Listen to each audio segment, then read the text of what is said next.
ஐஸ்வர்யா கருத்தரித்தல் மையங்களில் ஜனவரி 30 முதல் பிப்ரவரி 5 வரை இலவச ஆலோசனை மற்றும் சிகிச்சைகளில் மாபெரும் சிறப்பு சலுகை.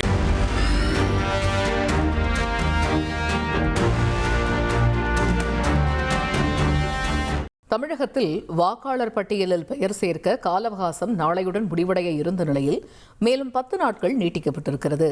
நிரந்தரமாக இடம் பெயர்ந்தவர்கள் என்ற அடிப்படையில் நீக்கப்பட்ட சுமார் 66 லட்சம் பேரில் இதுவரை 16 லட்சம் பேர் மட்டுமே மீண்டும் பெயர் சேர்க்க விண்ணப்பித்திருக்கிறார்கள்.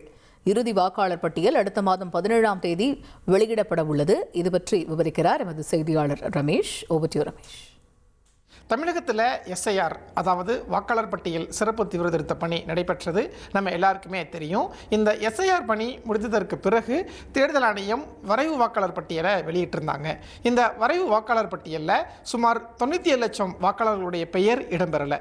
யாரோட பெயர்லாம் வாக்காளர் பட்டியலில் இடம்பெறலையோ அவங்க எல்லாருமே தேர்தல் ஆணையத்தை அணுகி தங்களுடைய பெயரை வாக்காளர் பட்டியலில் சேர்த்து கொள்ளலாம் அப்படின்னு தேர்தல் ஆணையம் அறிவிச்சிருந்தாங்க.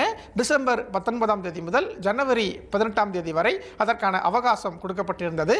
பின்னர் அந்த அவகாசம் ஜனவரி 30ஆம் தேதி வரை நீட்டிக்கப்பட்டிருந்த நிலையில் இப்போ கூடுதலாக 10 நாட்கள் நீட்டிக்கப்படுது அப்படிங்கிற ஒரு அறிவிப்பை தேர்தல் ஆணையம் வெளியிட்டிருக்காங்க.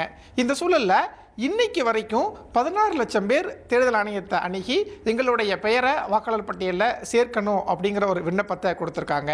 அதே மாதிரி 1 லட்சம் பேர் வாக்காளர் பட்டியலில் இருந்து எங்களோட பெயரை நீக்கணும் அப்படிங்கிற ஒரு விண்ணப்பத்தை கொடுத்துருக்கிறத பார்க்க முடிகிறது. மொத்தம் வரைவு வாக்காளர் பட்டியலில் இருந்து நீக்கப்பட்டவர்களுடைய எண்ணிக்கை அப்படின்னு பார்த்தா சுமார் 97 லட்சம் பேர். இதில் 27 லட்சம் பேர் உயிரிழந்தவங்க அப்படிங்கிற ஒரு புள்ளி விவரத்தை தேர்தல் ஆணையம் சொல்லியிருந்தாங்க. அதே மாதிரி சுமார் 4 லட்சம் பேர் அவருடைய பெயர் 2 இடங்களில் இருந்தது அப்படிங்கிற ஒரு புள்ளி விவரத்தை தேர்தல் ஆணையம் சொல்லியிருந்தாங்க. மீதம் இருந்த 66 லட்சம் பேருடைய பெயருமே இடம் மாறி போனவங்க, தொடர்பு கொள்ள முடியாதவங்க அப்படிங்கிற ஒரு பட்டியலில் இருந்தது.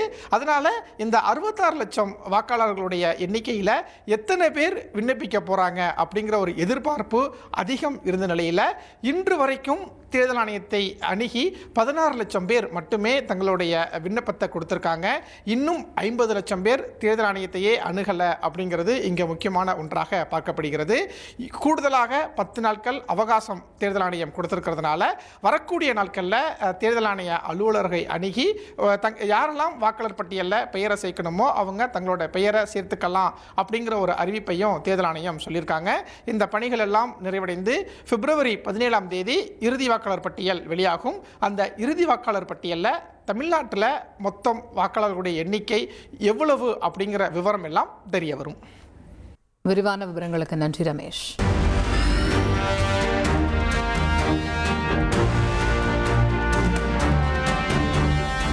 ஐஸ்வர்யா கருத்தரித்தல் மையங்களில் ஜனவரி 30 முதல் பிப்ரவரி 5 வரை இலவச ஆலோசனை மற்றும் சிகிச்சைகளில் மாபெரும் சிறப்பு சலுகை.